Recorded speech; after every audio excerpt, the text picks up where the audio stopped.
ठरलं तर मग 29 एप्रिलच्या भागामध्ये आज आपण बघणार आहोत। प्रियाचे सर्व कारस्थान बाहेर आल्याच्या नंतर प्रिया हतबल होते। प्रियाला आता कळते की माझी खूप मोठी चूक झालेली आहे। आता यांची माफी मागितल्याशिवाय मला ऑप्शन नाही, त्यामुळे ती सर्वांची माफी मागण्याचे ठरवते। मी जर यांची माफी मागितली नाही तर हे मला घराबाहेर काढतील अशी भीती तिच्या मनामध्ये येते। तर प्रिया स्वतःचे गुडघे टेकवत सर्वांसमोर हात जोडते आणि माफी मागते। माझी चूक झाली, मला माफ कर अश्विन असं म्हणते। ती माफी मागत असते आणि सोबत म्हणते, सायली अर्जुनचा मला फसवण्याचा डाव आहे आणि त्यांनीच हे कारस्थान मुद्दाम सर्वांसमोर आणलेलं आहे।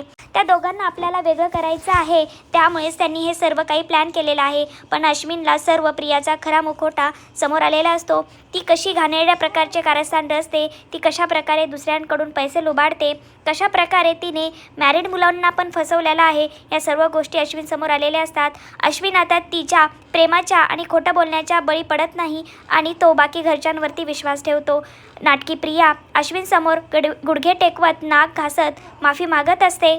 अश्विन म्हणतो, मला आता तुझ्याकडे पाहण्याची सुद्धा इच्छा नाहीये, तू माझ्या घरातून चालती हो, मला आता तुझं तोंड सुद्धा बघायचं नाही। तर इकडे आई सुद्धा भयंकर चिडलेली असते, बाबा सुद्धा प्रियावरती भयंकर चिडलेले असतात। आई प्रियाला म्हणते, मी तुझ्या बोलण्यामध्ये येऊन मी सायलीला घराबाहेर काढले होते, मी खूप मोठी चूक केली होती, पण आता ती चूक सुधारण्याची एक संधी मला मिळत आहे आणि मी तुला सगळ्यांसमोर आज घराबाहेर काढणार आहे, तू चालती हो माझ्या घरामधून।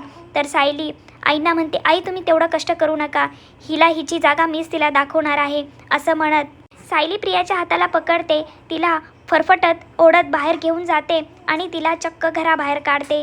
तर नाटकी प्रिया हात जोडत असते, माझ्याकडनं चूक झाली, असं मी करणार नाही। पण कोणी पण आता प्रियाच्या बोलण्यामध्ये येत नाही आणि तिला चक्क बाहेरचा रस्ता दाखवलेला असतो, तिला घराबाहेर काढलेले असते। असं सिरियलचे सर्वात आधी अपडेट पाहण्यासाठी माझ्या चॅनलला सबस्क्राईब करा।